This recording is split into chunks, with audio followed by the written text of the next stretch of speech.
always. Well, good morning, everybody. Thank you for joining us for another edition of our weekly real estate backstory. My name is Alan Richards. I'm the managing broker here at Maximum One Realtor Partners.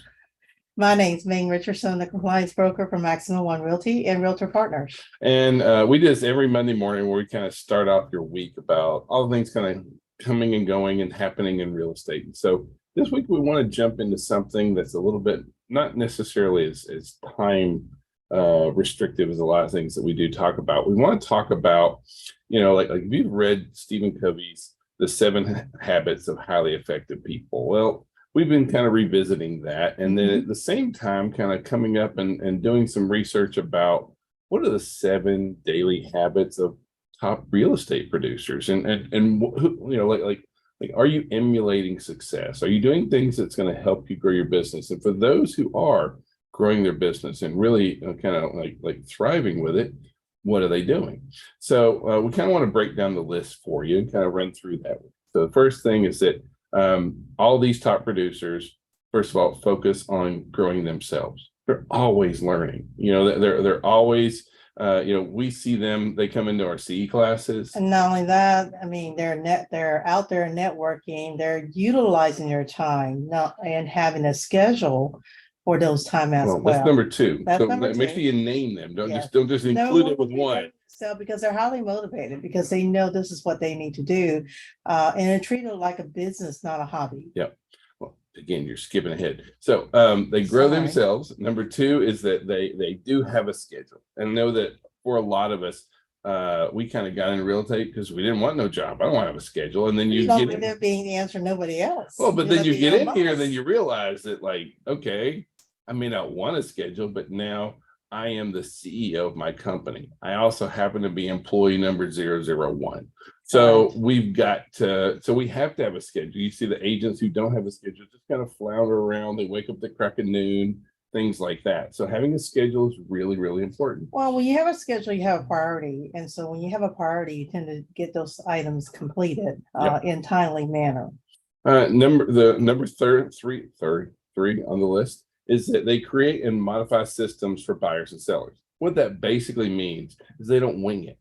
And like so many realtors they're kind of gunslingers. It's like, I got a buyer, pew, I got a seller, pew, pew, pew, pew. They just kind of wing everything. There's no systems, there's no procedures, there's no process. Star Wars analogy. Well, but I mean, how are you gonna emulate success? I mean, how are you gonna make something repeatable if you don't have a system, if you don't have processes? So how do you handle buyers? How do you handle cold buyer leads? What is your process for showing properties? What is your process for a listing? What do you do when you list properties that takes it beyond the listing agent's basic 4, which, by the way, is sign the yard, lock box on the door, in the MLS, and pray?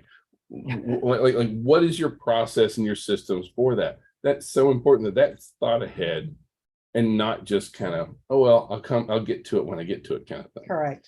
Now, number 4, Ming mentioned already, and that is that they treat their business like a business. And so they either have an LLC. Yep. They either have an LLC, they're associate brokers, or they engage with their own company branding. See, the whole idea is that like we are blessed that agents hang their license under us. But at the end of the day, you are your own small business. And when you treat your business like a business, guess what happens? You will thrive. Yep. Absolutely. Number 5 on the list, you'll love this one. They make outbound calls. I know for most of you, the cold call is scary and is not in your comfort zone. Matter of fact, I have agents I know are very outgoing, but when it comes cold call, they freeze up. Well, but most of your outbound calls are not cold calls. Most of your outbound calls are to people that you know. You just don't want to make them. And so top producers make outbound calls. It doesn't mean like I can call my friends, I can call people, from the job I used to have. I mean, there's so many places and people you work out with. There's just anyone that you talk to about. But if you're not making outbound calls, then you're just sitting there waiting for business to come for you. And guess what? Everybody knows about 5 agents within their sphere of influence, and it's the one that reach out to them are the one that will get the business. Now, the next, number 6 on our list is highly tied to number 5. Number 5 is actually being intentional about making outbound calls. Number 6 is actually having a database and engaging with your database. And like the engaging with your database is the important part. Because like every one of our agents has KV Core. So every one of our agents has a database. But do you engage with the database, or are you just kind of phoning it in? Like if you're not going into your database every day, every client that you have is not getting at least 2 Mhm. property alerts a week from you. If every person on there is not getting property alerts from you, if like these things are very, very important in today's market. And even if it's a past client, you can send them a CMA of their neighborhood, just so they know they can track what the value of their home is from the time they purchase. Yeah. Not only that, sometimes it's a conversation they have with their neighbor and say, hey, I can send me something over the other day and it say that since my purchase date, the value has increased. If you're looking at selling, let me introduce you to my agent. Yeah. And that happens sometimes. It's top of mind, y'all. Your name, if your name is constantly in the face, you're top of mind. So it's where you're being intentional about reaching out, and how we do that is through the use of a database, a CRM, a sphere of influence, whatever you want to call it. But you have to be intentional and you have to engage with it. And then lastly, what we kind of wrap up with is that To-do list. yeah, I mean, like this is something that we live off of, and so like you know there isn't this one universal, you have to use this list or it has to be done this way, but just having to-do lists, having daily, weekly, monthly, yearly goals, and then constantly working to kind of knock those things out. It's going to be so important to the growth of you and your business. If you want to be really, really successful, you're going to have to do that. Now, we said all that, and then we're going to back up and we're going to kind of shake that up a little bit, because at the same time, while I think that you need to be very driven, you need to be very focused. There's a lot of things you can do to be very successful. The one big thing that we're going to recommend that you don't do is please stop trying to work 7 days a week. It's not healthy, right? First of all, it sets unrealistic expectations for your clients. They think that you're always on call, and so they'll call you and interrupt you.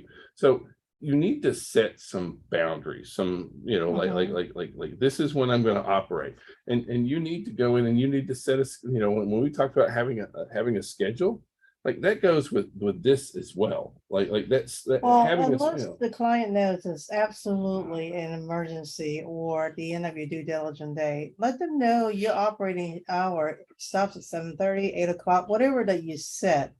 It stops then, because otherwise you're taken away from your family, and also you can't ever schedule any time with your family because your client is always on demand. Yeah, it puts a lot of pressure on you. It shouldn't be there. You're gonna get burnout. It's Mhm. not sustainable, and you're setting yourself up to failure. What we see is that folks go in and they will just burn out, and then they'll need a week where they don't do anything because they just turned into a human potato. Correct. They just they just sit under the covers or go in and really kind of um zone out, get out of get out and get out of that. Yeah, I do. And so what I want to share with you now is actually some pretty interesting information here. And that, we said all that about building your business, not burning out, but what are we actually earning? And so, this is data. This comes from real trends on the historical data on what is the average commission rate in the United States. Now, please let us be very clear that We're that not this trying to set a standard. there is no set standard. And a lot of people are very leery about even discussing this, about having any kind of conversation. And I kind of lean towards the side of one, educating folks, and two, making sure that we're really clear about things. I think the idea that this is a taboo subject that we can't discuss and that we can't be able to talk about, I think is not realistic. Because everyone does kind of talk about it, but we talk about it in hushed tones and act out. We're like, well, commission could be 7 bananas and this, and that's very, very true. There is no set commission. But that being said, what's it running, right? And so you can see that, like back in 1991 was when the commissions were the highest in the United States. Back in 91, 30 something years ago, I guess, they were running a little over 6.1%. But now the reality, and so the good news is that commission rates are actually increasing. I mean, in 2020, they were down to just over 5%, and now they're at 5.3. And so these are, again, these are national numbers. You always have things that's much more regional. We are not big believers in discounting what you're worth. Okay. And by the way, this is also the average commission on a transaction. This is, you still have a buyer and a seller in here. Most of the time they're split fairly evenly, but we don't have that data. I can't tell you that this is the average listing agent, this is the average buyer's agent. We don't have that. I can tell you that on the average transactions, it's running a 5.3 nationally through 2022 it was. And so, I don't say that because we're trying to say, hey, let's set these costs fixed, like especially with all the lawsuits and that kind of thing, you need to state, these are the services I provide, these are the fees I charge. Right. And a lot in the past, buyer's agents are so apprehensive in letting their buyer know what their worth is. And I won't tell you that some of my agents are even charging what they call admin fee, which is, in case the seller or the buyer withdraw, then they can recover some of their marketing costs and the cost of doing transactions. So, it's about your craft, about your speech and how you deliver them to make the other party understand that your time is worth money and nothing is for free. Well, and this is how we earn our living, and Correct. This is what we provide. This is what these are the fees that we charge. Mhm. Same as if you went to any other professional out there. I mean, you don't go to restaurants and expect the servers to wait on you, really not expecting a tip. I mean, it is a commission base. Yep.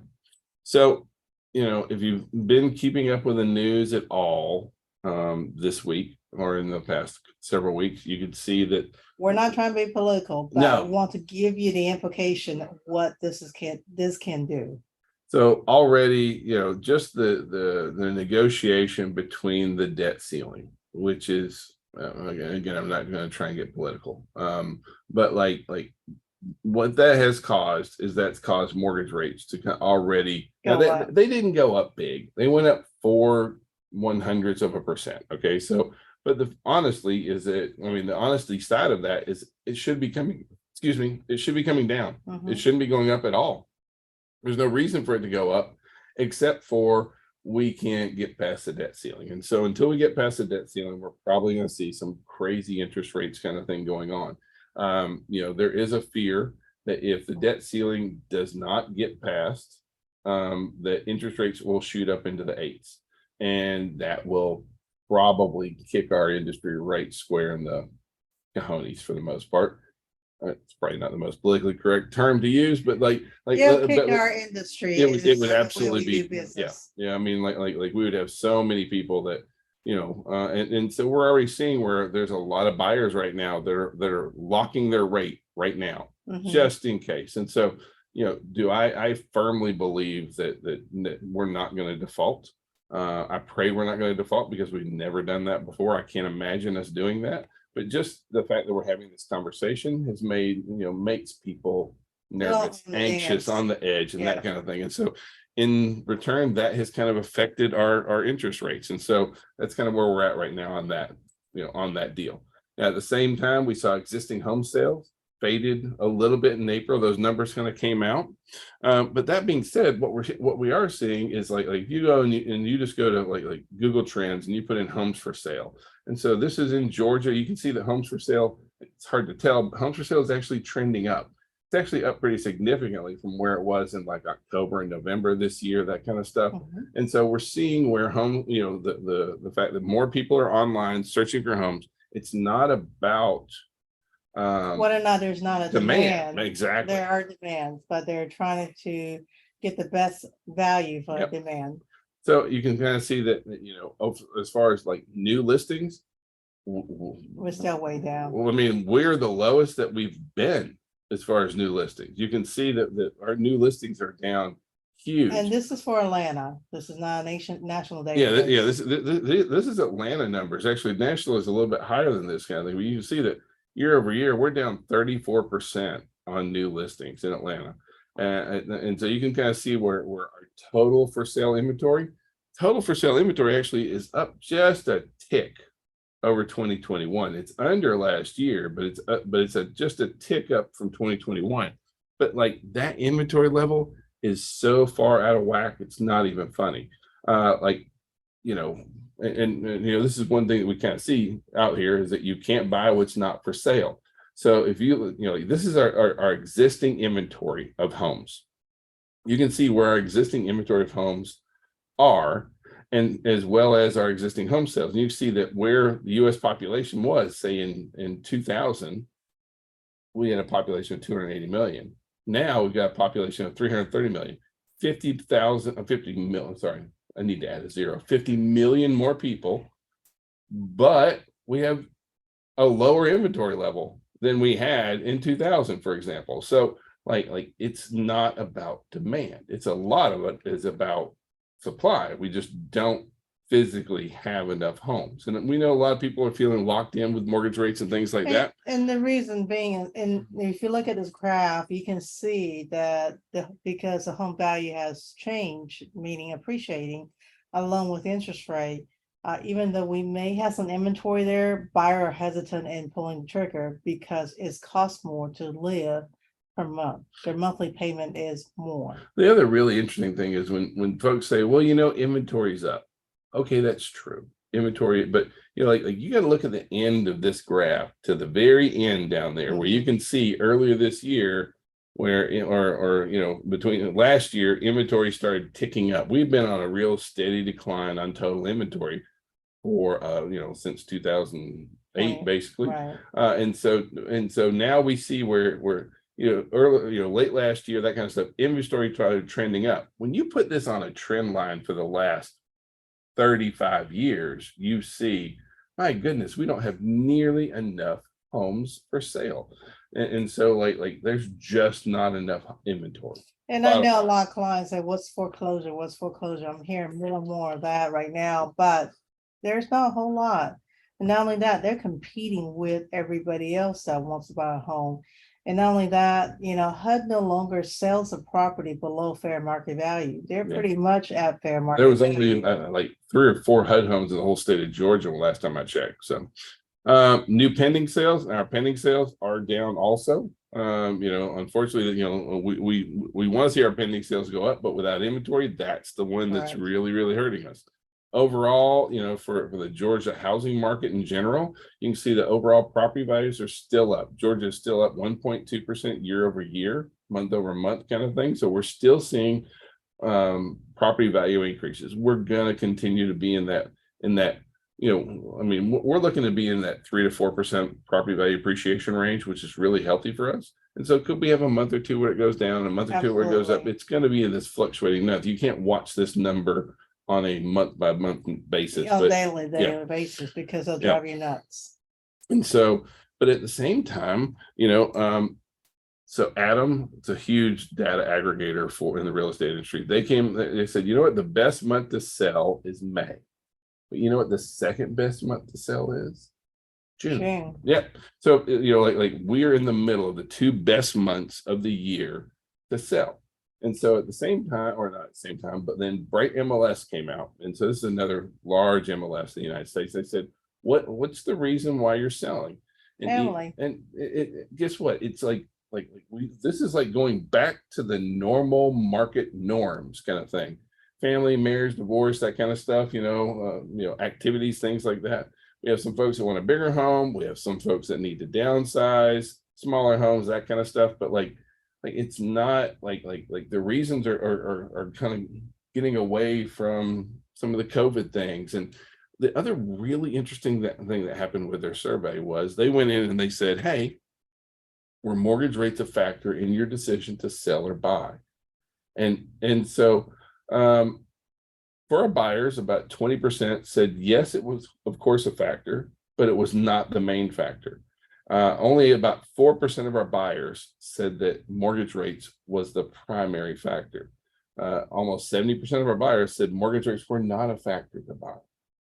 And for our sellers, 87% said it was not a factor to sell. And we've spent the last year talking about interest rates and going, interest rates, everything's about interest rates. When interest rates are up and interest rates are down, interest rates. And guess what our buyers and sellers are telling us? It's not about interest rates. And so sometimes we can be very we can talk ourselves into believing that it's only about interest rates out there. If interest rates are up, and we just talked about interest rates are going up this week, does that mean you shouldn't reach out? Does it mean you shouldn't go out and engage with your clients? No, no, this is the time to go do that, because even though we know interest rates are have a big impact, don't let that impact what you choose to do and how you choose to attract. Well, it's about perception. If you feel it, guess what? When you talk to someone on the other end of the phone, they're gonna feel it as well. So when you talk it in a sense where it make perfect sense, like your monthly payment, mortgage payment is at this. If you wait, this is one thing I told my other agent the other day. I said, one of my buyer asked me, say, should I just wait until next year before I buy, and what have you? I said, well, if you look at it, the house appreciate 4% every year. So do you want to buy at 4% more next year? I understand the interest rates are slightly high right now, but you have the option of refinance after 6 months. So when the rate comes down, when it comes down. So at least to lock you in, you know what, if interest rate goes up anymore, at least you'll lock in at much lower interest rate as well. Well, not only that, homeowners are forced into forced savings, right? When you start paying down that debt, that's like putting money in a savings account at the same time. Now, there are 8 curb appeal improvements that we'd like to recommend that you talk to your sellers about right now.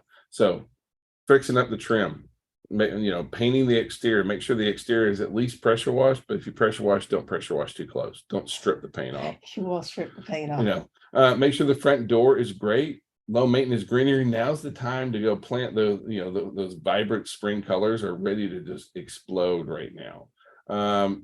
Make sure that you take into account outdoors. Look, it's getting to be hot. It's getting ready to be hot. It's going to be hot, and still we will sit on that back porch and just cook. And so make sure that the way to get to the back porch, and that we don't have a table right in front of the sliding glass door that doesn't let you out. Things like that. Check your windows. Are they clean? Are they open? Are they in great shape? That kind of stuff. Does the inside and the outside really look together? Sometimes we see some of that catfishing going on where you pull up to a house and you think, man, I'm not sure I want to go inside. Now, inside may look like the Taj Mahal, but if the outside's not pristine as well, it'll You're deter. not gonna get a foot in the door. And make sure that you pay attention to the garage. Those are all really big deals as well. Now, overall, we're seeing where rental rates are dropping, and that's a good sign. What we're glad to see, and so this is another recent study or monthly data that came out, and so we're seeing that even though it's still up over last year, the trend is definitely down. We're starting to see that overall rental availability, more apartments that are coming on the market, that's really driving prices down on the rental market. At the same time, we're seeing where landlords are offering more concessions. As they go through, that's continuing right now. In the Atlanta region, about 36% of landlords are offering some form of concession, a third of them, and that's big.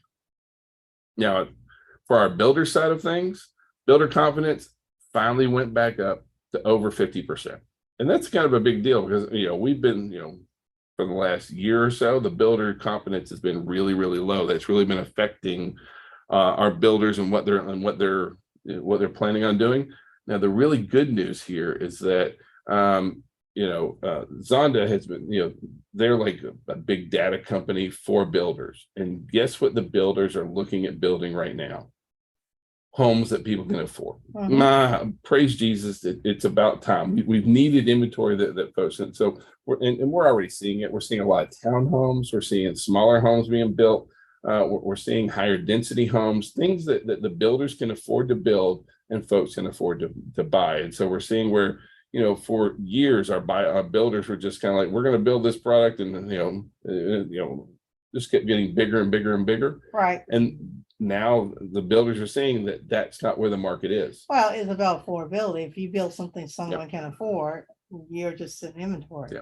So now the builder has reviewed what is on demand and are moving toward that goal. Yeah. So if you need any of your maximum one swag, please check out maximumonmarket.com. We're always putting new information out there on that. And then this week on training, so my lovely bride and I will both be teaching tomorrow. Ming is going to be over in our Noonan office teaching licensed law operations for brokers. I'm going to be up in the South Forsyth office doing lead generation. And on Thursday over in Conyers, we've got On Your Mark, Get Set, Go marketing for agents. So we hope that you guys are going to have a good week this week. If we can be of any kind of service, please call, text, smoke signals. Have a great week, everybody. Happy Monday. Stay dry. Bye-bye.